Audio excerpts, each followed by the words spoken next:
l'association Athénique et puis TEP, deux associations panafricanistes. Donc l'objet de cette soirée, en fait, c'est compte tenu des différentes interventions qui sont produites en Afrique, spécialement cette année, c'est-à-dire 2011, les interventions militaires, je pense à Côte d'Ivoire et puis en Libye. On s'était dit, en tant qu'Africains, devons-nous rester en marge de ces événements, et puis en tant qu'Africains également, ne sommes-nous pas appelés à donner notre point de vue ou bien notre contribution ou bien nos interventions. En fait, c'est dans ce cadre que nous avons invité le conférencier qui réside en Suisse. Son nom c'est Oubli Komlan. Il est secrétaire général de l'AJUDA. L'AJUDA, après je vais donner la parole, il va expliquer ce que c'est que l'AJUDA. Bref, c'est tout juste, enfin, en fait c'est une association panafricaniste comme la nôtre, qui œuvre pour l'unité et puis la solidarité des Africains. Donc, nous avons comme thème ce soir les interventions militaires en Afrique.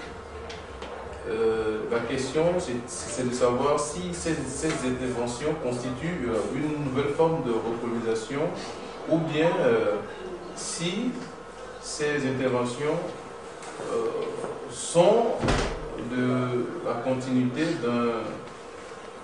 enfin, pas la continuité, plutôt une nouvelle chance de développement. Alors, sans trop m'attarder sur les divers, je vais passer la parole à notre conférencier qui va vous entretenir sur ce thème. Et je pense que nous aurons une soirée assez enrichissante et puis constructive. Je vous remercie. Vous avez la parole. Merci. Je voudrais à mon tour souhaiter la bienvenue à tous les frères et sœurs qui sont en réalité des compatriotes. Et je leur apporte le salut militant de tous les compatriotes, enfin de quelques-uns des compatriotes que nous avons pu rencontrer ou que nous connaissons, que nous avons connus en Suisse. Effectivement, comme Thierry l'a dit, je suis comme Oubli, je suis né au Togo, mais je ne me définis pas comme Togolais parce que tout simplement, le Togo, comme les autres pays africains, sont des constructions en réalité coloniales. Donc, je me définis comme né dans le territoire du Togo, mais je me définis intrinsèquement comme africain. Et je réside en Suisse, je co-anime une organisation qui s'appelle Jeunesse Unie pour la démocratie en Afrique, donc en abrégé JUDA. Et nous essayons, dans la mesure du possible, de réfléchir avec les compatriotes africains sur la possibilité ou la nécessité de travailler pour l'émergence d'une nouvelle Afrique. Donc cette organisation a été créée effectivement au Togo en 2003 et nous avons connu plusieurs étapes dans la mobilisation, dans la dynamique, dans cette dynamique panafricaniste. Et aujourd'hui, nous nous retrouvons ici en Allemagne. Et donc voilà, c'est une joie pour nous de vous voir, de vous rencontrer et de discuter avec vous. Et donc moi je vais faire simplement une présentation et après on aura l'occasion de débattre. Les questions ou les contributions seront les bienvenues. Et donc, effectivement, avant d'entrer dans le vif du sujet, je voudrais également remercier les deux associations qui, malgré toutes les difficultés que nous tous nous imaginons, liées à la conjoncture économique et aussi liées aux contraintes de temps et autres, ont pu quand même mobiliser leur énergie pour pouvoir me déplacer et m'offrir des conditions de séjour assez agréables. Donc je voudrais véritablement leur dire merci. Et donc le sujet tel que libéré nous pose la question de savoir si les deux interventions que nous venons d'enregistrer au cours de cette année 2011 sont-elles ou bien constituent-elles une recolonisation ou bien sont-elles une chance pour l'Afrique? Je crois que pour tout Africain conscient, la question normalement ne se pose pas dans cette ère. Parce que si nous disons d'un côté la recolonisation, c'est comme si à un moment donné la colonisation s'était arrêtée, qu'effectivement il y a une indépendance et que bon par le hasard des événements on est retombé dans une nouvelle forme de colonialisme. Donc la réalité est que il n'y a pas de colonisation. La colonisation, en réalité, de l'Afrique continue. Voilà.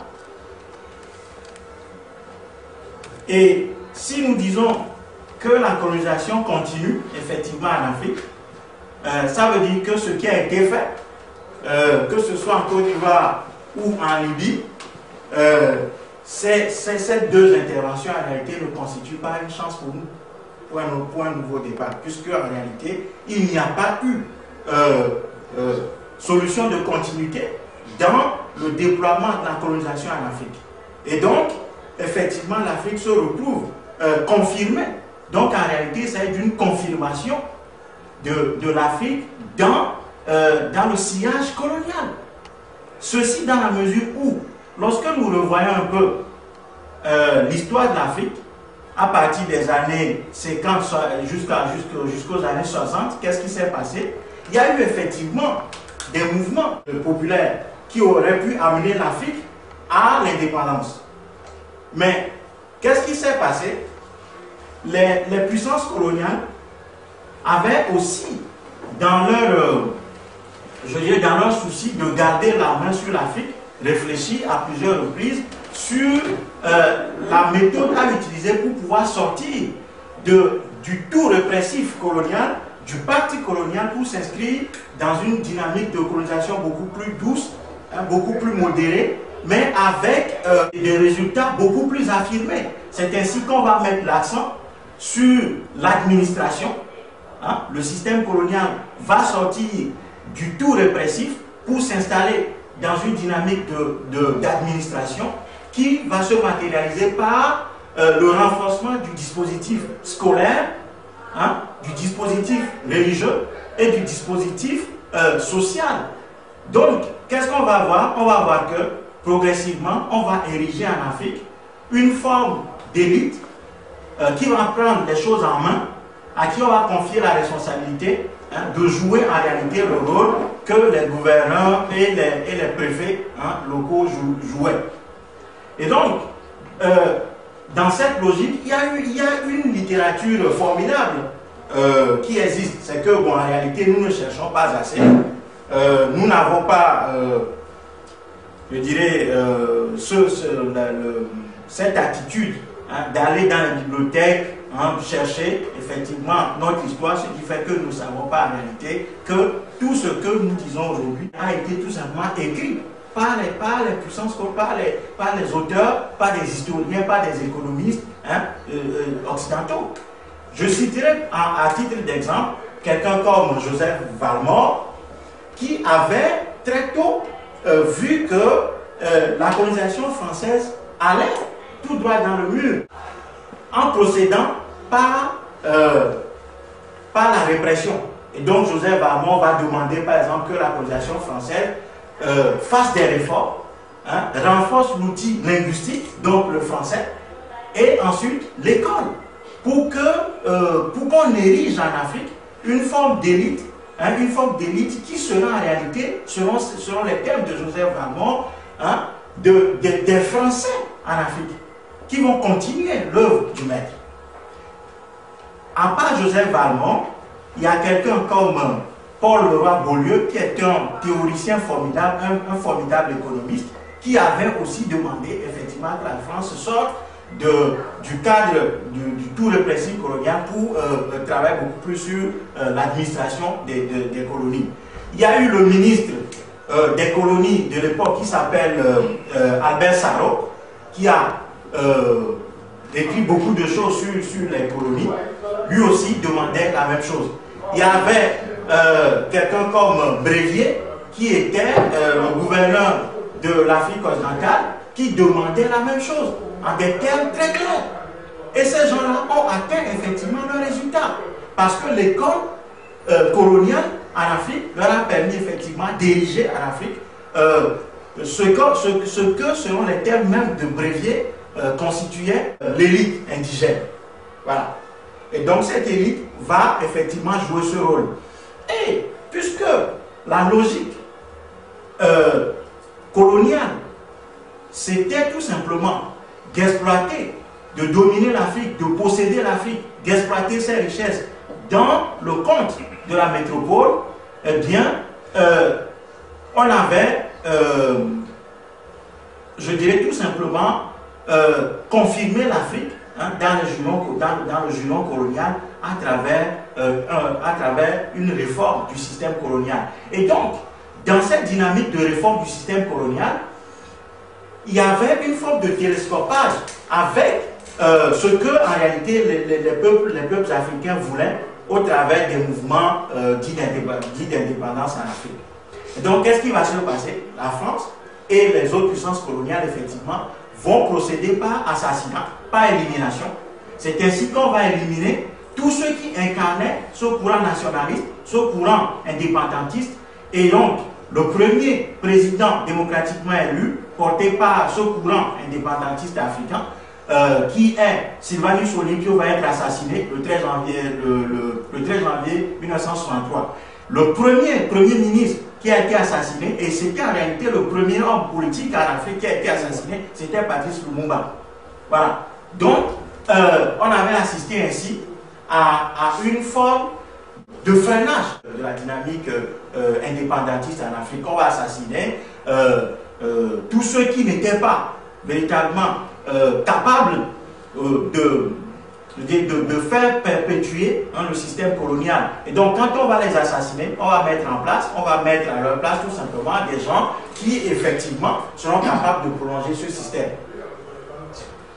Et ceci a duré jusqu'à ce que on en arrive, par exemple, à des gens, à la génération de Thomas Sankara, qui aussi ne va pas vouloir s'inscrire dans cette dynamique de la colonisation.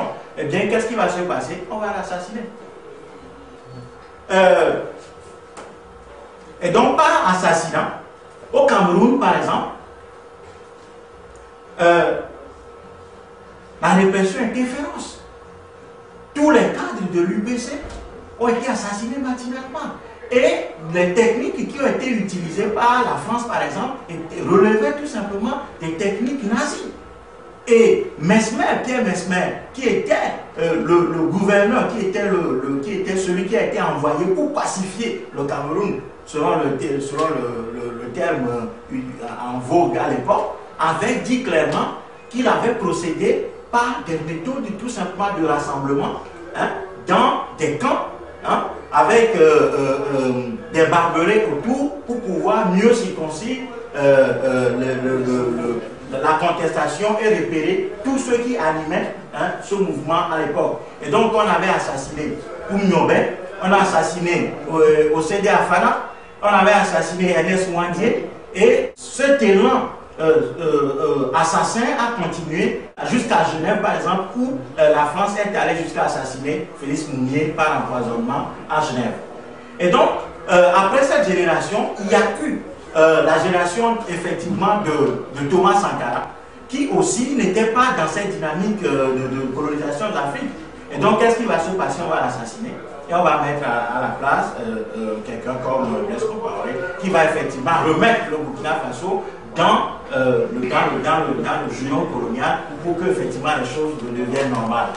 Et donc, dans cet terrain, qu'est-ce qu'on va voir? Puisque la volonté du système colonial est de conserver pour une période assez longue la même mise sur le continent africain, qu'est-ce qui va se passer? Il va y avoir, avec les années 90, ce qu'on a appelé le vent de l'Est qui avait soufflé, qui avait atteint l'Afrique. Ce qui en réalité était faux, puisque ce qui s'est passé en réalité c'est quoi? C'est qu'on a assisté une fois encore à une anticipation, à des réformes pour permettre également au système de continuer tout simplement. Donc on va inscrire l'Afrique directement dans une dynamique électoraliste avec un cadre étatique qui en réalité n'existe pas, qui en réalité est un cadre étatique colonial, puisque les États africains dans leur réalité sont des constructions venant de la conférence de Berlin entre 1884 et 1885. Donc en réalité, il n'y a pas de cadre étatique pour organiser des élections en Afrique. Mais bon, on sait tout ceci, mais on va dire, bon voilà, démocratie, multipartisme. Et donc, bon, élection. Tout en sachant que les lois et tout le dispositif étatique n'étaient pas en place. Et donc, on va dévoluer le pouvoir tout simplement à ceux qui sont les plus fidèles clients du système colonial. Dans ce schéma, Laurent Gbagbo, par exemple, va venir et va déjouer tout le plan qui a été mis en place, par exemple, après la mort de Houphouët-Boigny et la transition chaotique, en tout cas, de Bédié. Qu'est-ce qui s'est passé? Dans le dispositif, dans la tactique coloniale, qu'est-ce qui s'est passé? Guéhi, le général Guéhi, avait pris conseil auprès de Yadema Yassimbe, qui était président du Togo. Et qu'est-ce que Yadema lui avait prodigué comme conseil? Yadema, c'est le spécialiste de la fraude électorale. Et effectivement, lorsque Guéhi va venir à Lomé, Guéhi va venir lui demander comment est-ce que vous faites pour vous faire élire voilà, de façon permanente. Alors, Yadema va lui sortir la recette de 1993. Oui, de 1993. Et cette recette consiste simplement à dissoudre l'organisation indépendante qui a en charge l'organisation de l'élection, en l'occurrence la CENI ou bien la CEI, etc. Voilà, c'est la même structure partout. Voilà. Et donc, qu'est-ce qui va se passer quand Guéhi retourne en Côte d'Ivoire? Il va effectivement être confronté au danger de perdre le pouvoir. Et qu'est-ce qu'il va faire? Il va appliquer tout simplement la recette de Yadema qui consiste à dissoudre la CEI et à faire proclamer les résultats par l'armée, par le ministère de l'Intérieur qui relevait directement de la présidence.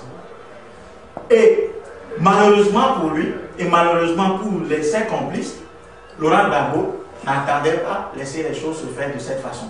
Laurent Gbagbo avait appelé à des manifestations populaires.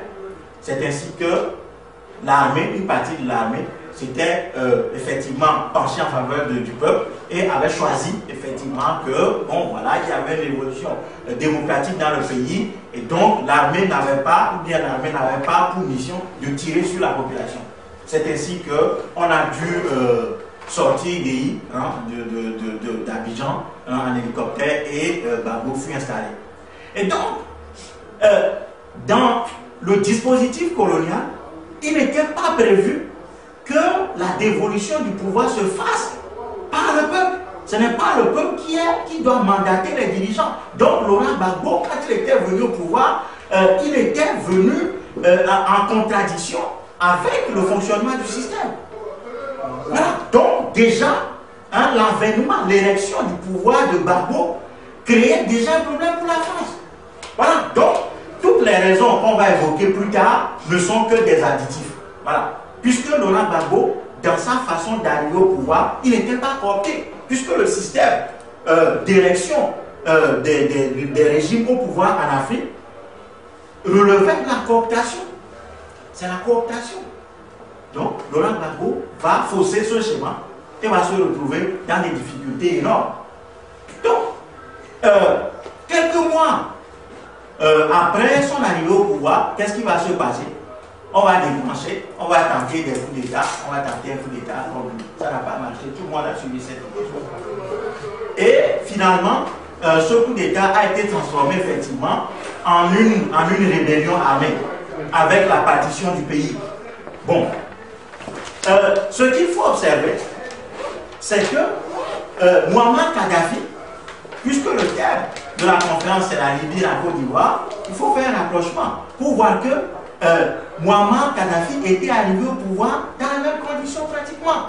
Puisque, avant son avènement au pouvoir en 1969, qu'est-ce qu'on avait en Libye comme pouvoir? C'était le roi Idriss, qui était un homme fantoche des Américains, enfin du système occidental, qui avait le soutien des Américains avec présence de bases militaires anglaises, etc. en Libye. Et donc, il va se passer une révolution dans le pays avec à la tête de cette révolution un jeune officier, un jeune soldat du nom de Muammar Kadhafi avec ses camarades, et effectivement ils ont réussi à prendre le pouvoir et à renvoyer effectivement les Occidentaux du pays.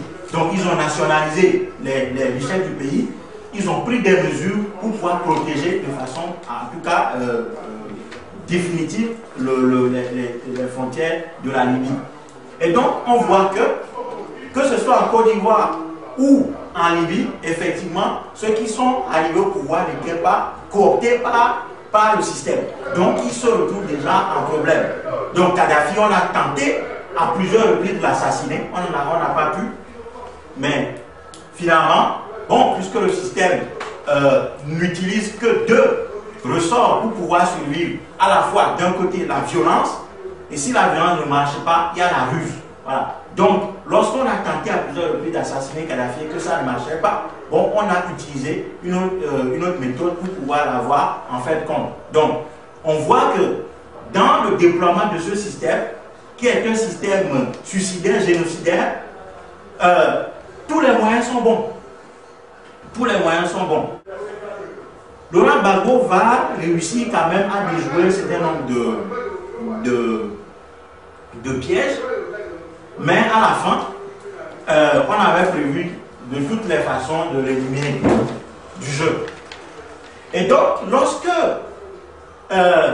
ce coup d'État a été transformé en rébellion, il s'est créé une forme d'État au nord. Et ceci était sous le contrôle de la France et de l'ONU. Ces deux institutions vont protéger les rebelles au nord.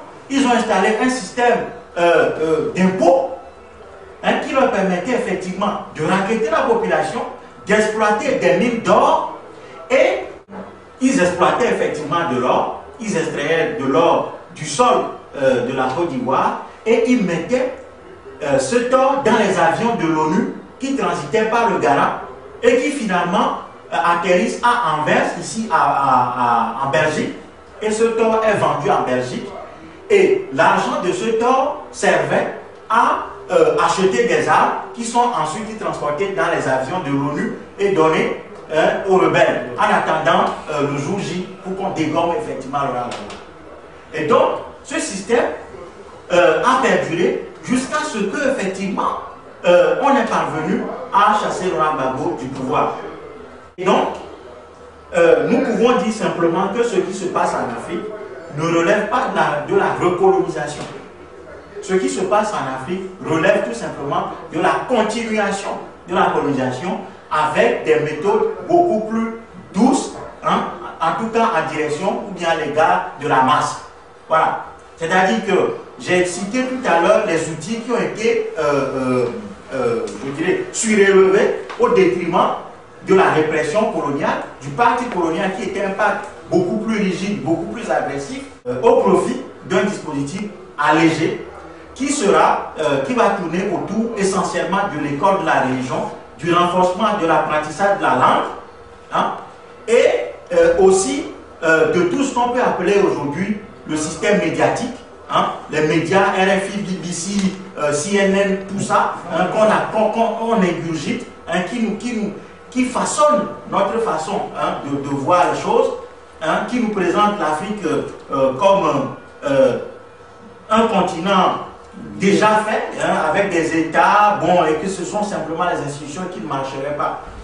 Il y a aussi un autre outil qui va être renforcé, c'est le dispositif des organisations humanitaires. Voilà. C'est-à-dire qu'il va y avoir des ONG qui vont soulager, hein, la peine, hein, les peines des populations. Vous avez besoin d'un WC, bien, on sollicite une ONG quelque part qui vient, qui fait un truc et filme les gens. Bon, on va monter ça à la télévision, ici les gens dansent, les Africains dansent, et on dit voilà, on est en train de développer l'Afrique. On est en train de développer l'Afrique. Dans le même temps, il y a un outil essentiel qui, contre vents et marées, a été maintenu, c'est le franc. Le franc CFA. Le franc CFA qui est une création de la France en 1945, qui au départ était le franc CFA, c'est-à-dire colonie française d'Afrique. Avec, voilà, dans la logique de réforme, bon, on va dire, on va passer maintenant du franc des colonies françaises en Afrique au franc de la communauté financière africaine. On change les dénominations et on confirme, hein, ce système monétaire. Voilà. Et donc, aujourd'hui, la France détient des milliers et des milliers de milliards de francs, hein, en Banque de France, ce qui lui permet, hein, d'endetter l'Afrique sur sur notre propre argent, et la France perçoit sur notre propre argent, hein, qui devient la dette que nous contractons, les intérêts. Ce qui permet à la France d'être une puissance dans le monde, de créer des infrastructures pour ses citoyens, hein, de résoudre ses problèmes. Pendant ce temps, nous, on meurt en Afrique. Voilà. Un autre dispositif qui va être confirmé, qui va être utilisé, c'est le dispositif des bases militaires en Afrique, qui vont toujours être là. Voilà. Et aujourd'hui, à quoi assistons? On assiste à un réaménagement du dispositif militaire en Afrique, avec renforcement, hein, ou bien avec création, avec érection de nouvelles relations de défense en Afrique avec Africom. Africom qui est le dispositif américain qui est en train d'être mis en place, hein, notamment au Congo. Voilà. Pour le moment, bon, ce dispositif n'est pas effectif. Hein, les États-Unis d'Amérique continuent par commander leur dispositif militaire en Afrique via l'Allemagne, pour le moment. Et aujourd'hui, on voit qu'il y a une guerre qui se déroule en silence en Somalie, avec notamment 3 puissances occidentales, à savoir la France, la Grande-Bretagne et les États-Unis, avec des ravitailleurs kenyans, hein, qui attaquent aujourd'hui la Somalie. Eh bien, les États-Unis d'Amérique sont en train d'utiliser, hein, ce type de conflit pour pouvoir confirmer leur assise militaire en Afrique. Pendant ce temps, nous sommes là et nous disons que nous sommes des citoyens de pays indépendants. Et malheureusement, il y a des Africains qui disent ça, qui disent, ben, écoutez, ça fait 50 ans qu'on est indépendant, si on ne se développe pas, ça veut dire qu'il y a un problème. Ça veut dire que nous-mêmes, Africains, nous avons des problèmes. Ça veut dire que, autrement dit, si l'Afrique ne se développe pas, c'est parce que l'Afrique est habitée par les Africains. Voilà. Voilà. C'est parce que les Africains sont tarés, sont idiots, et que nous-mêmes nous avons plein de contradictions. C'est ça qui fait que nous n'arrivons pas à nous développer, alors qu'il y a tout un système, hein, qui œuvre pour l'exploitation de l'Afrique. Et donc, à part tous ces outils, on va utiliser également les centres, ce qu'on appelle, bon, l'outil linguistique, je l'ai cité, qui se caractérise ou bien qui se matérialise en Afrique, notamment par les centres culturels. Voilà, les centres culturels. Comme on adore ça, au centre culturel français, quelqu'un, bon, le gars qui va souvent au centre culturel français, il est content, c'est lui qui comprend, il est avec les blancs, c'est voilà, on aime ça. Voilà, ou bien Institut Goethe, voilà, il aime toujours, il va, Institut Goethe, il va apprendre l'allemand, bon, le gars, il est content. Bon, il s'agit, il ne sait pas, il est en train d'ingurgiter du poison. Voilà. Et un autre arsenal qui va être utilisé et qui a été d'ailleurs décrit par, les coloniaux eux-mêmes, c'est l'outil de la coopération. Donc, on va inventer ce qu'on appelle l'aide. Voilà, l'aide au développement. Voilà. Écoutez, on voit aujourd'hui que le pays qui est le berceau historique même de l'Europe, qui est la Grèce. La Grèce est en crise. Bah, ceux qui aident les nègres, ils n'aident pas leurs propres frères. Ils disent, on va vous prêter de l'argent, mais voici les conditions. Si vous obéissez, on vous donne de l'argent. Le premier ministre grec dit, bon, je veux consulter mon peuple, Sarkozy sort, et dit, mais vous n'avez pas le droit de le faire. Voilà. Donc, ceux qui n'arrivent pas à aider leurs propres frères en Grèce, bon, ils vont aider les nègres qui sont à des milliers de kilomètres de chez eux. Quelle générosité! Quelle générosité! Vous avez dans ce pays, en Allemagne où nous sommes, hein, des sans domicile fixe, des gens qui sont au service social. Mais quand on demande au peuple allemand, quand on dit, bon, on va augmenter les impôts pour pouvoir assister ceux qui ne sont pas en mesure de s'autofinancer, de se prendre en charge, la population dit non. Donc en fait, ces gens-là n'aident pas leurs propres frères et vont aider les Africains. Vous voyez la logique dans ça? Et effectivement, les Africains chantent ça, l'aide. À chaque fois qu'il y a un petit problème, il faut aller demander de l'aide à nos partenaires. Quels partenaires? De quoi? D'où? Ils sont où? Hein? On est là. Et on continue. Hein?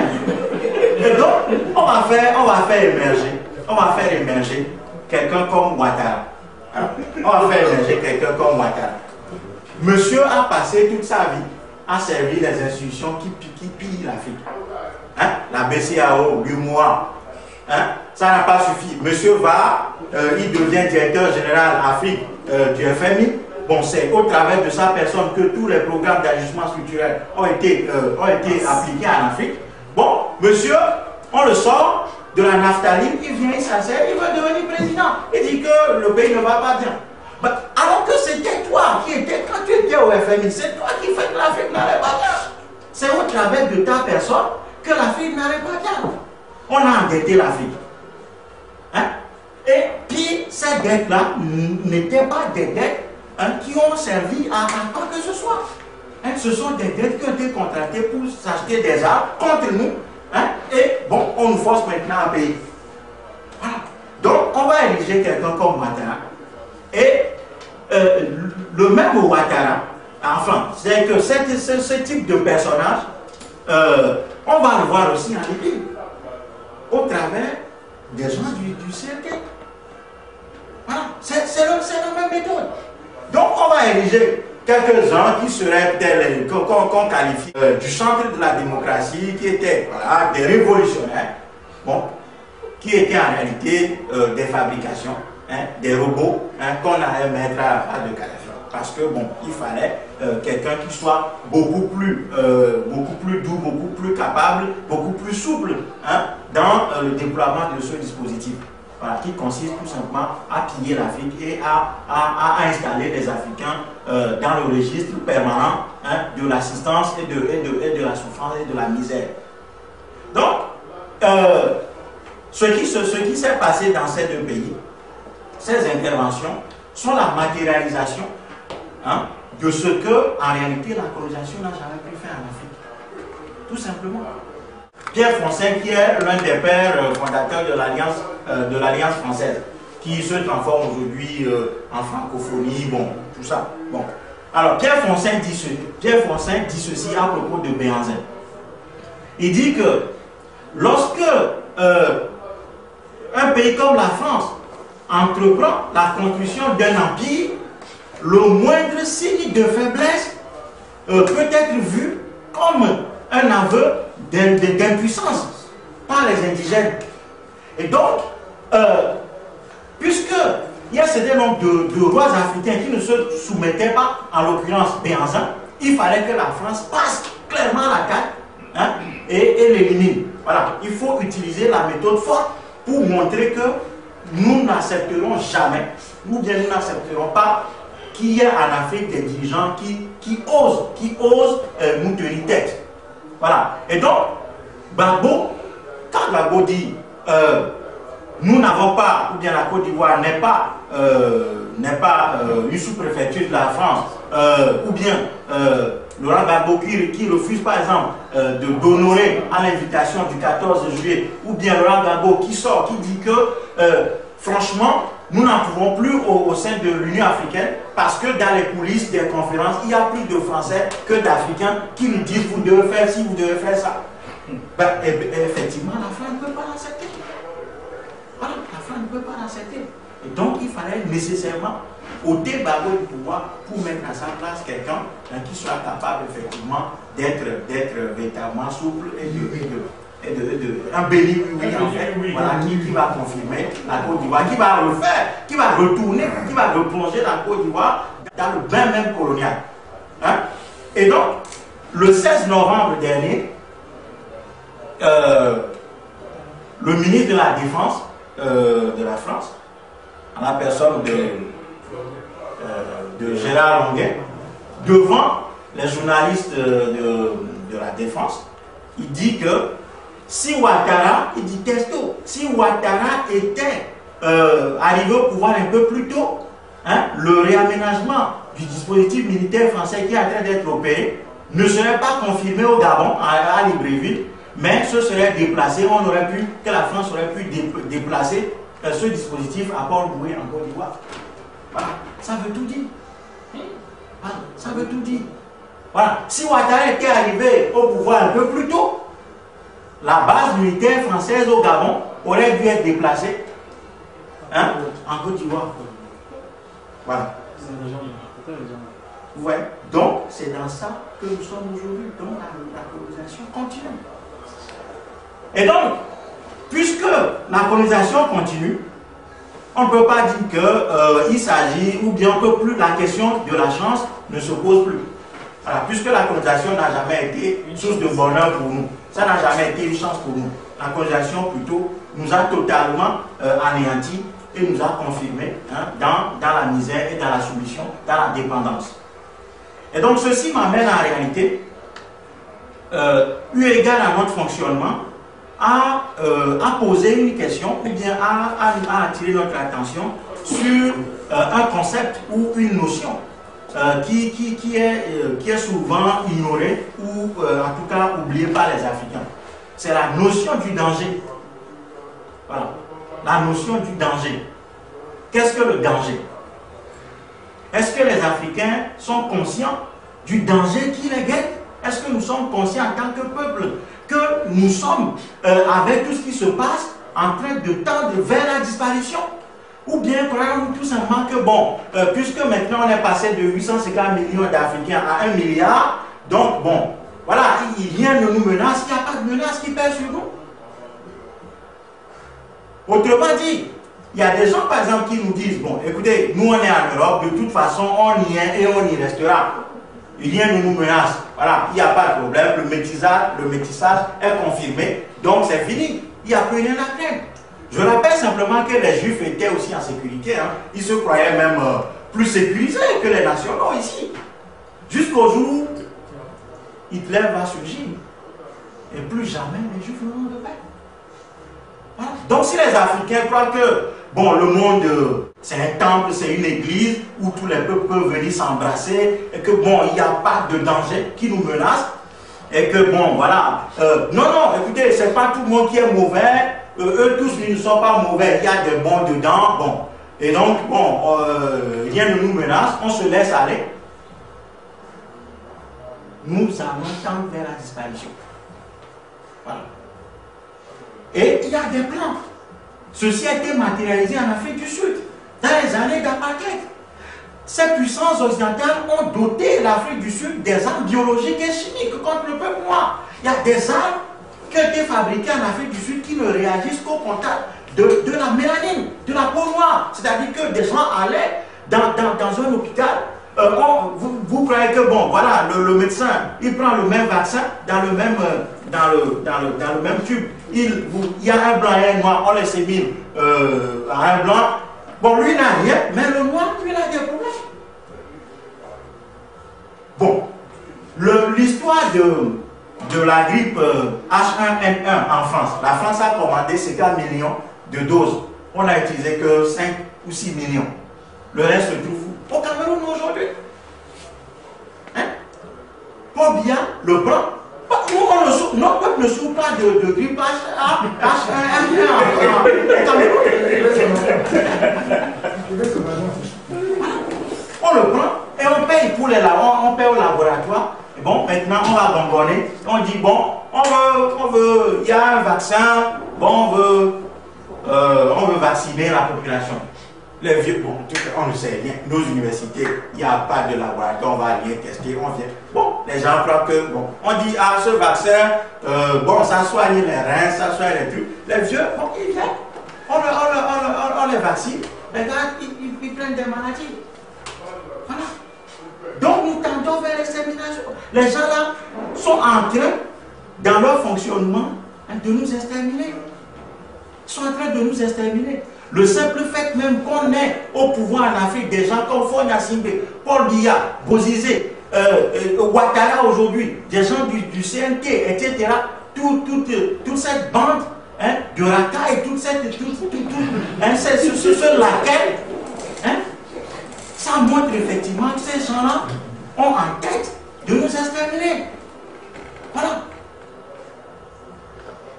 Donc, le danger, qu'est-ce que c'est? Le danger, c'est ce qui menace l'intégrité physique d'un homme ou d'une société. Qui menace à la fois l'intégrité physique, mais aussi l'intégrité psychologique des sociétés. Donc, il y a tout un national qui est là, qui nous déstabilise mentalement, qui nous programme contre nous-mêmes. Et ceux qui ont créé le dispositif, qui ont renforcé le dispositif scolaire, l'ont bien dit que leur vocation, leur envie, leur décision, c'est de faire en Afrique, c'est d'ériger en Afrique une classe de collaborateurs qui va contribuer à l'exploitation de l'Afrique. Voilà. Et l'observation empirique montre effectivement que plus les Africains progressent dans ce circuit scolaire, hein, dans ce canal scolaire, plus ils sont idiots, plus ils s'abêtissent, plus ils ont envie hein, de violer l'Afrique hein, et de faire de l'Afrique, de plaquer un modèle hein, qui serait le modèle qu'ils ont appris à l'école hein, sur le terrain africain, ce qui ne marche pas, puisque les sociétés ne sont pas les mêmes, elles ne sont pas confrontées aux mêmes réalités. Voilà, puisque le développement, en réalité, se fait avec les outils du milieu. Voilà, on n'a pas les mêmes populations, on n'a pas les mêmes contraintes, on n'a pas la même vision du monde. Et donc, plus les Africains vont évoluer dans ce système scolaire, plus ils seront abêtis et plus ils chercheront à détruire la société africaine dans sa quintessence même. Voilà. Et donc, aujourd'hui, le danger qui pèse sur nous est de plusieurs ordres. Il y a le danger immédiat qu'on voit en tout cas, c'est ce type d'intervention militaire.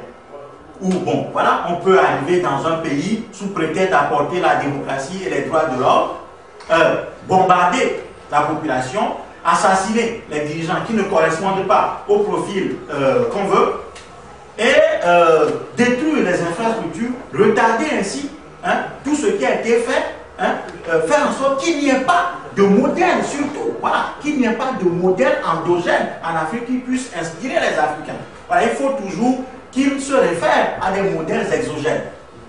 Voilà, ça c'est le danger que tout le monde voit de façon évidente. Encore que là, il y a certains Africains qui pensent que c'est une chance pour l'Afrique d'avoir aujourd'hui ces interventions militaires. C'est ainsi qu'on a pu voir ce qui est une aberration extraordinaire, des manifestations de réjouissance dans les rues, hein, que ce soit en Occident ou en Afrique même, où les gens montraient effectivement qu'ils accueillaient à bras ouverts les libérateurs, hein, que sont la France, l'ONU et le dispositif de l'OTAN aujourd'hui qui leur permettent d'aller attaquer les pays africains.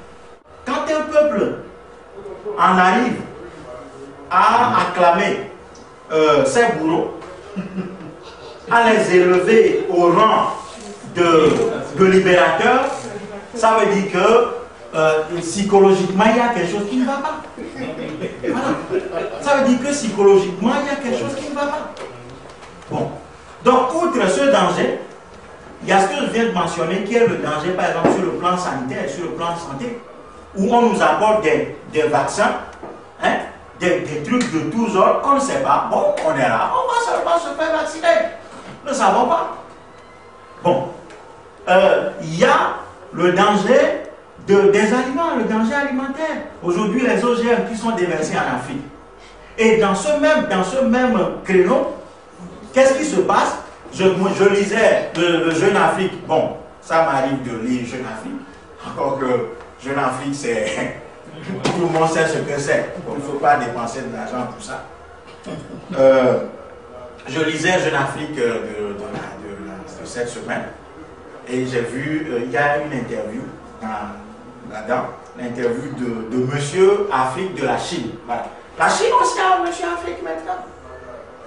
Et on pose la question à ce monsieur de savoir que la Chine a des terres en Afrique, cultive de la nourriture pour son peuple. Et le monsieur dit, mais oui, mais ce n'est pas nous seuls qui le faisons. Les Occidentaux aussi le font. Ils ont 30 millions d'hectares en Afrique qu'ils cultivent pour les agrocarburants. Voilà. Donc, non seulement on nous apporte des produits intoxiqués, hein? Je me souviens que, comment il s'appelle, l'ange Félix Patassé, paix à son âme, demandait d'ailleurs dans les années 90, hein, au moment de la crise de la vache folle, hein, quand on enterrait, on creusait des trous pour enterrer la viande, la vache folle et les poulets à la dioxine, ben, lui disait à Centrafrique que non, il faut qu'on apporte ça aux Centrafricains parce que ici ça ne tue pas. Il suffit de bien préparer ça. Et bon, nous on mange ça, ça ne tue pas. Donc ça veut dire que hein, nous sommes exposés à toutes sortes de choses. Ce que les autres ne veulent pas manger, nous on le prend. On le prend, cadeau. Bon. Bon, on vient de parler, vous venez de voir le film sur le Congo. Il y a un film de Thierry Michel qui est Katanga Business. Peut-être que certains l'ont vu ici. Vous avez vu? Il y a un jeune Chinois qui était parti se cacher dans la cabane avec des tonnes, enfin des kilos de coltan. Vous dites, mais c'est hallucinant quoi. Le coltan.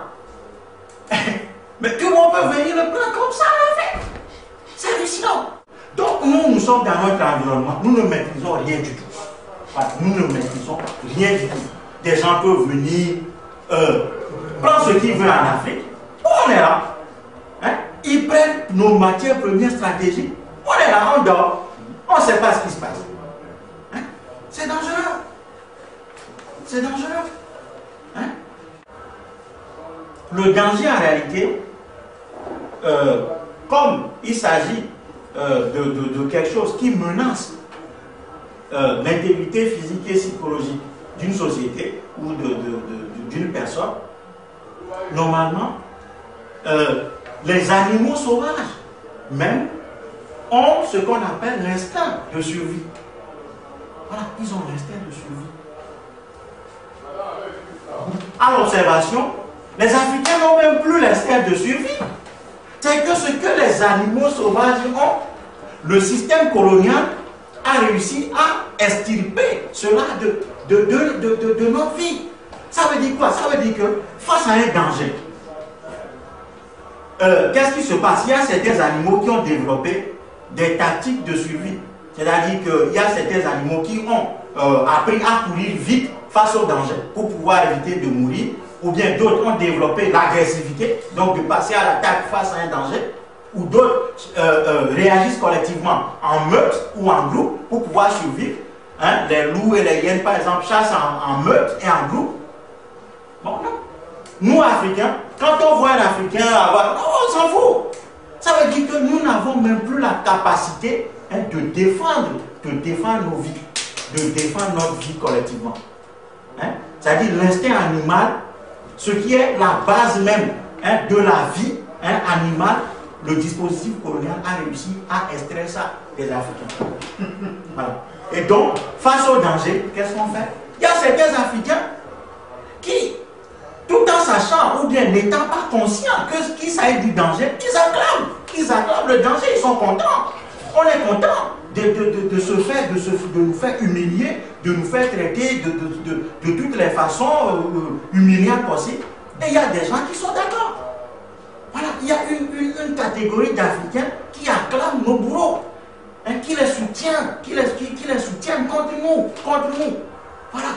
Et donc, effectivement, face à ça, lorsqu'une société arrive à perdre l'instinct de survie, eh bien, la menace de la disparition est à nos portes. Voilà. Elle est à nos portes. Donc aujourd'hui, nous qui avons compris un tout petit peu, nous devons nous mobiliser. Nous devons nous mobiliser tout d'abord pour apprendre notre histoire. Nous devons apprendre notre histoire. La vraie version de l'histoire africaine. Celle que nous avons apprise à l'école, ce n'est pas l'histoire africaine. C'est l'histoire des vainqueurs. C'est l'histoire de ceux qui nous ont vaincus. C'est eux, c'est leur version. Voilà. Nous devons redécouvrir notre histoire. Nous devons redécouvrir notre histoire. Il y a des auteurs africains qui ont essayé, même Cheikh Anta Diop dirait qu'il n'a essayé que d'approcher la vraie version de l'histoire africaine. Nous devons continuer à chercher, approfondir le travail de Cheikh Anta Diop, approfondir le travail de quelqu'un comme Djibril Tamsir Niang, voilà, des historiens africains. Nous devons essayer de redécouvrir notre histoire. Et ce n'est qu'à partir de la redécouverte de notre histoire que nous serons en mesure de savoir où nous en sommes et quels sont les outils dont nous avons besoin pour pouvoir rebâtir l'Afrique et définitivement la protéger. Parce que quand on tient à quelque chose, on le défend. Voilà. Vous ne pouvez pas rêver de la renaissance africaine, de la reconstruction de l'Afrique en oubliant, ou bien en ignorant, ou bien en faisant l'impasse sur le dispositif de la défense. Voilà, nous devons penser à bâtir une armée forte en Afrique, qui sera dotée des armes de destruction massive les plus terrifiantes au monde. Voilà, parce que ceux qui ont les armes les plus terribles, c'est eux qui survivent. C'est eux qui survivent. Et lorsqu'ils sont en crise, eh bien, ils vont chercher la solution chez les autres en allant les terroriser, en allant leur voler leurs richesses avec les armes qu'ils ont. Lorsque l'Iran, par exemple, dit qu'il veut avoir aussi la bombe, là, on trouve que ce n'est pas normal. Parce qu'il faut que ceux qui ont ces armes, que ce soit eux seuls qui l'aient, et qu'ils soient en mesure d'aller toujours voler les autres, d'aller toujours leur prendre leur richesse. Bon, si vous ne voulez pas donner la richesse, bon, vos biens, ils vous tirent dessus. Ils vous tirent dessus. Et donc, dans la logique de ce qu'ils appellent l'égalité, enfin de l'égalité, l'égalité en termes d'égal, l'égalité, c'est que il doit y avoir certains qui disposent de l'armement nucléaire et que d'autres ne doivent pas l'avoir. C'est ça qu'ils appellent l'égalité. Donc, voilà. Donc, il doit y avoir, selon eux, la supériorité égale égalité. Voilà. Que normalement, si nous voulons tous lutter contre les armes, si nous trouvons tous que ces armements, que l'armement nucléaire est un danger pour l'humanité, Mais la solution ne serait pas d'interdire aux autres de l'avoir. C'est que ceux qui l'ont doivent détruire ce qu'ils ont. Voilà. S'ils détruisent ce qu'ils ont, bon, en ce moment, on sait que bon, ceux qui l'ont, c'est fini. Donc personne ne doit plus l'avoir. Mais non. Eux, ils veulent l'avoir et ils veulent interdire aux autres d'en avoir. Comme ça, bon, eux, ils seront vierges, hein, ils seront sans défense et qu'à chaque fois qu'ils viendront voler leur richesse, ils peuvent le faire tranquillement et partir. Donc, nous devons redéfinir l'identité africaine à partir d'ailleurs de la redécouverte de notre histoire. À titre introductif, j'avais dit que je ne me définis pas personnellement comme togolais, je me définis comme africain. Même s'il y a des Africains qui ne l'acceptent pas, je dis les compatriotes du Sénégal. Les gens disent, mais tu dis compatriotes du Sénégal, tu n'es pas sénégalais. Je dis, oui d'accord, mais moi je dis que je suis un de vos compatriotes. Voilà. Donc nous devons nous définir intrinsèquement comme des Africains. Ceci doit constituer aujourd'hui la référence pour nous tous. Et ça nous pousse aussi à une forme de responsabilité. Ça veut dire qu'à chaque fois que nous verrons un Africain en danger ou bien en situation, nous devons nous sentir concernés. C'est comme ça que les peuples fonctionnent, par affinité. Par affinité. Aujourd'hui, les Européens se regroupent. Hein? Nous, on est là. Non, moi je suis malien. Ou je suis... Bon, tu parles du Bénin, tu n'es pas béninois. Pourquoi tu parles du Bénin? Mais lorsqu'on voit un Stephen Smith, ou bien je ne sais pas qui se présente comme un expert de l'Afrique et qui parle de l'Afrique, on n'est pas choqué. Hein? Là, on n'est pas choqué. Quand c'est le blanc qui parle de l'Afrique, là, on n'est pas choqué. Mais si c'est un Béninois qui parle du Mali, on dit, mais tais-toi, tu ne connais pas le Mali, pourquoi tu parles du Mali? Voilà. Donc, redéfinir l'identité africaine. Et la renaissance africaine passe nécessairement par la déconstruction des États africains tels qu'ils existent aujourd'hui, puisque ces États sont des constructions coloniales. Voilà. Et nous sommes dotés d'aucun des attributs de souveraineté. Voilà, d'aucun des attributs de souveraineté, que ce soit sur le plan monétaire. Bon, on vient de le voir, les pays africains n'ont pas de monnaie indépendante. Hein? On ne bat pas monnaie. Hein? Que ce soit sur le plan de la défense, qu'est-ce qui se passe? Il y a des accords de défense, etc. Il y a des bases militaires en Afrique. Hein? Et on est là, on tourne en rond et nous disons que nous sommes indépendants et que bon voilà, nous sommes des citoyens de tel ou tel pays. Donc face à ce danger, nous devons revenir tout simplement à l'instinct de survie qui est ce qui est commun à tous les animaux. Voilà, à tous les animaux.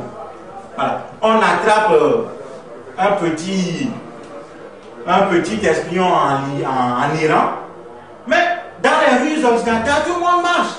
Dans les cafés, on en parle. Les gens sont concernés, ils disent, mais l'Iran, bon voilà, tout le monde est d'accord aujourd'hui que l'Iran ne doit pas avoir la bombe. Voilà, parce que l'Iran ne doit pas l'avoir, tout simplement. Voilà, si l'Iran l'a, bon, ça va nous créer des problèmes. Donc, nous ne voulons pas. Voilà, tout le monde est d'accord. Peut-être qu'on n'est pas d'accord sur la façon d'opérer, mais en ce qui concerne le principe que l'Iran ne doit pas avoir la bombe, tout le monde est d'accord, ils sont d'accord là-dessus. Donc, aujourd'hui, la situation telle qu'elle est en Afrique, elle est une situation d'approfondissement de la colonisation avec le renforcement des dispositifs d'aliénation beaucoup plus poussés. Donc, si nous voulons continuer par servir à la fois de débouché et de source d'approvisionnement en matière première, rôle que nous avons toujours joué depuis la période de l'esclavage, où l'Afrique a été forcée de laisser l'énergie, toute l'énergie humaine qu'elle avait au service du développement des sociétés occidentales. C'est à nous de voir si nous voulons continuer par jouer ce rôle ou bien nous voulons nous affranchir une fois pour de bon et reconstruire l'Afrique pour sécuriser l'avenir de nos enfants. À chacun de se poser la question. Voilà, j'en ai terminé.